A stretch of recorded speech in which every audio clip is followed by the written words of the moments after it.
Estamos fazendo essa bonita jornada bíblica e quem está nos ajudando a fazer este caminho é a professora doutora Francisca Sirlena Cunha Suzuki, a quem mais uma vez queremos acolher aqui entre nós. Bem-vinda, querida. Muito obrigada, Padre Rodrigo. Sempre uma alegria estar aqui com vocês. Muito obrigada mesmo.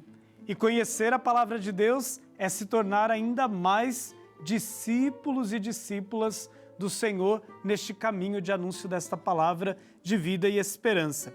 Na semana passada, Sirlena, nós deixamos uma tarefa para aqueles que acompanham o nosso programa, que era ler o capítulo 6 do livro do profeta Daniel. E hoje você vai nos ajudar a entender este capítulo, vai nos ajudar a fazer esta jornada bíblica para compreender as palavras e símbolos que nós encontramos dentro deste texto. Nós finalizávamos o nosso programa passado falando de um novo rei, que era o rei Dario. E agora este rei, ele vai causar muitas coisas nesse seu reinado. Ele vai dividir o reino, ele vai nomear pessoas. Nos fale um pouco sobre isso, né? O que são essas divisões e essas pessoas que o rei nomeia para ajudá-lo no governo. Então, tem um número, né? Logo no início do capítulo, tem um número de 120 que o rei ele atribuiu, né, aos chamados satrapas. Satrapas é como se fosse, digamos, um prefeito de uma província, um responsável sobre uma província. Então, não sabemos se havia 120 províncias ou não, porque não conta o texto, mas ele conta que ele escolheu, né, Dario escolheu, então, 120 satrapas. E acima desses 120, havia, então, 3 ministros, que na hierarquia estava acima, né, desses satrapas.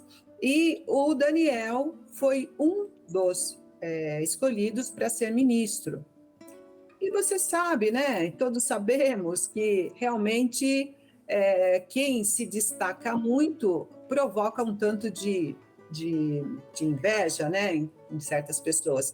E esses todos se uniram para derrubar, então, Daniel, porque eles achavam que Daniel, né, era muito protegido, era muito chamado pelo rei. Enfim, e aí eles tentaram, né, pela parte administrativa, civil, não acharam nada, porque Daniel, ele era conhecido pela sua integridade. Daniel era um homem de espírito excepcional, né? Ele tinha, inclusive, a habilidade de interpretar sonhos e visões. Então, ele trabalhava, ele não era corrupto, né? Ele trabalhava muito certinho, né? Enfim. Aí, o que eles pensaram? Então, vamos ver, né? Na parte religiosa, eu acho que a gente pega o Daniel. E foi o que eles fizeram, né? Eles armaram e foram conversar com o rei, falando para o rei o seguinte, que as pessoas estavam pedindo, né, que eles achavam certo, que o rei emitisse um decreto para proibir que as pessoas adorassem ou fizessem petições para outros deuses, que não fosse o rei, que não fosse os deuses deles. E que se alguém fizesse isso, então seria condenado e iria para a cova dos leões, né? Que esse castigo de ir para a cova dos leões, eu acho que é bem assim conhecido do livro de Daniel. E aí o que acontece? Daniel, obviamente, ele não vai desistir do seu Deus, ele não vai desistir de rezar, de adorar, né? 3 vezes ao dia, inclusive, né? Então, ele continua fazendo as suas orações e aí, é claro, ele é pego e é levado ao rei, e o rei gostava muito de Daniel, mas ele não podia fazer nada, ele tinha emitido um decreto, né? E aí condena e vai para a cova dos leões. Mas, como já tinha acontecido com os amigos de Daniel na fogueira, que não se queimaram, saíram da fogueira e deram o testemunho, né, para Nabucodonosor, para Dario também acontece a mesma coisa. Então, Daniel, ele fica 1 semana na cova dos leões, mas ele não é atingido pelos animais, e depois, no final desse período, o rei vai lá, todo triste, achando que Daniel estava morto, e Daniel está vivo, e ele testemunha isso, né? Ele vê com os seus próprios olhos que Daniel foi protegido pelo Senhor Deus. E aí ele emite um outro decreto dizendo que ninguém no reino poderia falar nenhuma palavra de ofensa ao Deus de Daniel, porque realmente ele reconhecia que era o Deus verdadeiro. Então, é uma história, é uma narrativa bastante bonita, né? E que deixa, então, esse aprendizado aí para o rei Dario.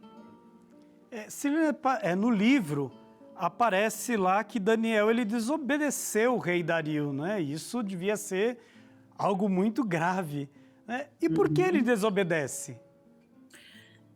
Então, ele desobedeceu exatamente nesse ponto, né? Porque ele havia esse decreto que não podia rezar, orar, fazer pedidos para outro Deus. Então, essa foi a grande desobediência dele. Mas Daniel fez uma opção de ser fiel ao seu Deus e não ao rei, mesmo colocando a vida dele em risco, né? Então, fica esse aprendizado para o rei e para todos, né? Inclusive trazendo para os nossos dias, que quando a gente coloca a nossa confiança em Deus, nós temos respostas incríveis, né?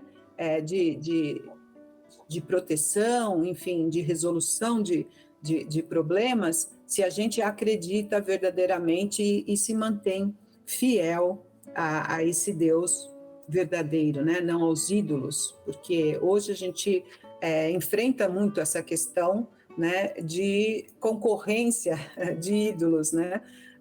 É o ídolo dinheiro, é o ídolo consumo, enfim, tem tantas coisas que a gente poderia nomear como ídolos, e quem é que dá esse testemunho, né, de fidelidade ao Deus da vida? Então, é isso que Daniel faz, e é esse exemplo que ele também nos deixa. É interessante perceber que o texto diz que Daniel ele não foi ferido pelos leões, né? Ele foi jogado, mas não foi ferido. O que esta cena nos ensina? Uhum. Inclusive, todas as cenas de proteção, aparece uma entidade celeste, um anjo, né? No livro de Daniel, Gabriel fala com Daniel, Gabriel cita Miguel, né? Então, existe a presença, digamos assim, de seres celestiais. E nessa narrativa, se eu não estou enganada, uma entidade celestial, digamos assim, um anjo, diz a Abacuque para que traga comida, né, para Daniel. Quer dizer, ele recebe alimento, né, verdadeiramente falando, de uma pessoa, mas que intermediada por um anjo. Então, essa questão dos animais não o atacarem tem realmente essa proteção divina. É isso que essa cena demonstra, assim como a cena da fornalha também demonstra, porque eles estão os três lá dentro da fornalha e o rei diz: nossa, nós colocamos três lá dentro, mas eu vejo uma quarta pessoa, um quarto ser todo iluminado, né? Então a presença de Deus agindo na história, né? Quando a gente fala Deus age na história. Então, no livro de Daniel, como é muito simbólico, então Deus tem as suas representações divinas nas cenas. E Sirlena, o que o livro de Daniel, ou melhor, a fé de Daniel, ensina para o rei Dario? Então, eu penso que ele ensina que quem realmente coloca a sua confiança no Deus soberano, ele recebe a proteção divina, ele recebe digamos assim, ele passa pelas provações, né? E recebe a proteção. E nisso, nesse testemunho de Daniel, o rei acaba aprendendo que os pagãos podem se converter, né? Porque ele próprio, como rei, ele enxerga a sabedoria de Deus, né? E é claro que o reino dele, as pessoas que estão no entorno, também vão enxergar, né? Esse testemunho, essa confiança, essa fidelidade de Deus. Então, eu vejo um pouco isso, né? A glorificação do Deus Altíssimo pelos pagãos, a começar pelo rei, através do testemunho de Daniel e seus companheiros, que cada vez mais eles saem fortalecidos dessas provações. Silena, muito obrigado mais uma vez pela sua participação no nosso programa. Na próxima semana você vai voltar e a gente vai deixar, claro, uma tarefa aí para aqueles que nos acompanham, de fazerem a leitura dos capítulos 7, 8 e 9. E a Silena vai nos acompanhar na próxima semana no estudo desses capítulos. Obrigado, querida. Obrigada, até mais.